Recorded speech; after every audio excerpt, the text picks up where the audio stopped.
Have you ever noticed how some people are naturally respected, even when they say very little? They don't argue. They don't chase attention. They don't constantly prove themselves. Yet somehow, people treat them differently, with more respect, more care, more awareness, while others talk more, explain more, try harder, but still get ignored, disrespected, or undervalued. Why? Because most people don't understand one powerful truth. Your worth is not declared, it is demonstrated. And the way you behave quietly teaches people how to treat you. Not your words, not your intentions, but your standards.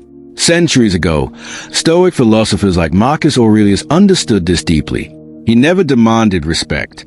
He never begged for validation. Instead, he focused on one thing: becoming the kind of person who naturally commands it. Because in reality, people are always watching. They are observing what you tolerate, what you accept, what you ignore, what you react to, and from those patterns, they decide your value. This is why two people can be in the same room. One gets respected, the other gets overlooked, not because of luck, but because of behavior. This brings us to a powerful realization. You don't need to tell people your worth. You show it every day through small actions that most people don't even notice, but everyone feels. And that leads us to the first insight. Insight 1. What you tolerate defines your value. Machiavelli observed something brutally honest about human nature. People will treat you based on what you allow, not what you say, not what you wish, but what you tolerate repeatedly. Think about it. If someone disrespects you and you say nothing, they learn something. If I do this, nothing happens. If someone wastes your time and you keep accepting it, they learn again. This behavior is acceptable. If someone crosses your boundaries and you ignore it, you silently give permission. And over time, that behavior becomes normal. This is how people slowly lose respect, without even realizing it. Not in one big moment, but in small, repeated tolerances. Seneca warned about this clearly. He said that people don't rise to your expectations. They fall to the level of what you allow. Now imagine the opposite. A person who does not overreact, but also does not tolerate disrespect. They don't argue emotionally. They don't create drama. But they make one thing very clear through their behavior. There are limits. If someone crosses a line, they pull back. They reduce access. They stop giving attention. No shouting. No explaining. No chasing, just action. And the action sends a powerful message. My time, energy, and presence are not easily available. This is where real respect begins. Because people value what is not easily accessible. Marcus Aurelius practiced this internally. He didn't try to control others. He controlled himself, his reactions, his boundaries, his standards. And through that control, he maintained authority. But here's where it gets even deeper. Because setting boundaries is only the beginning. There's another behavior, a subtle one, that instantly changes how people see you. Not through force, not through words, but through something far more powerful. And once you understand it, you will realize why some people never need to ask for respect. Because they naturally attract it. Most people believe that being constantly available makes them likable. They reply instantly.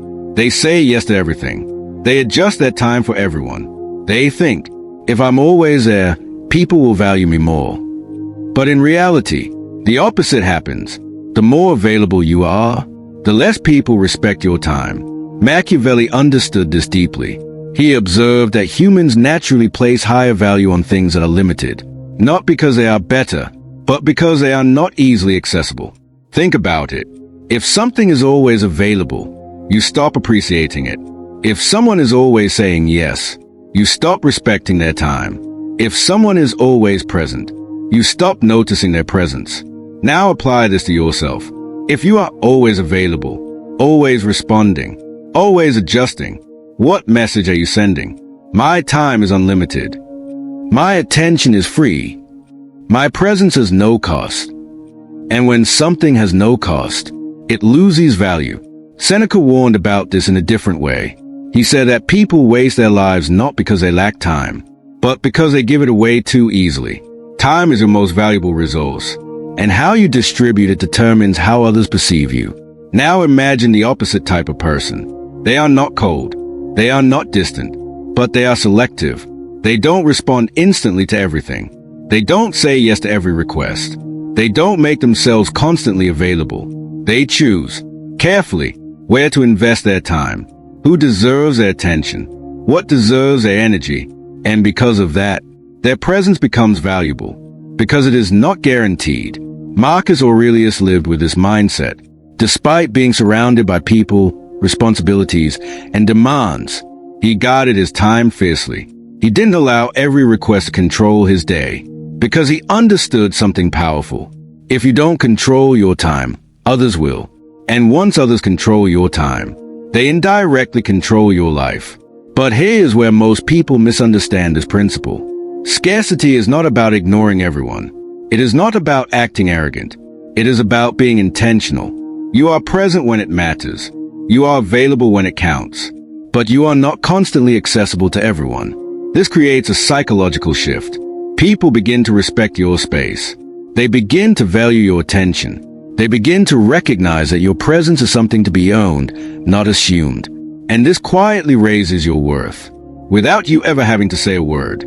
But there's another layer to this, because even if you set boundaries, even if you manage your availability, there is still one behavior that can destroy your value instantly, a behavior that most people do every single day, without realizing how much it weakens them.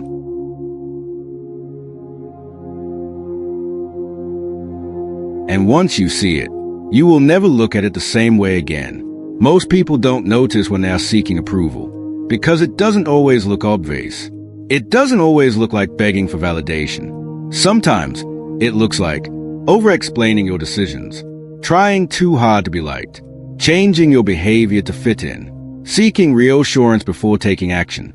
And slowly, this creates a pattern where your confidence is no longer coming from within, but from how others respond to you.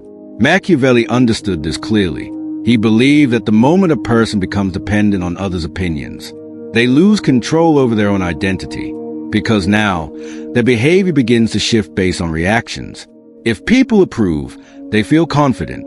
If people criticize, they feel uncertain. And this creates instability, because other people's opinions are unpredictable. They change constantly. Seneca warned about this with powerful clarity.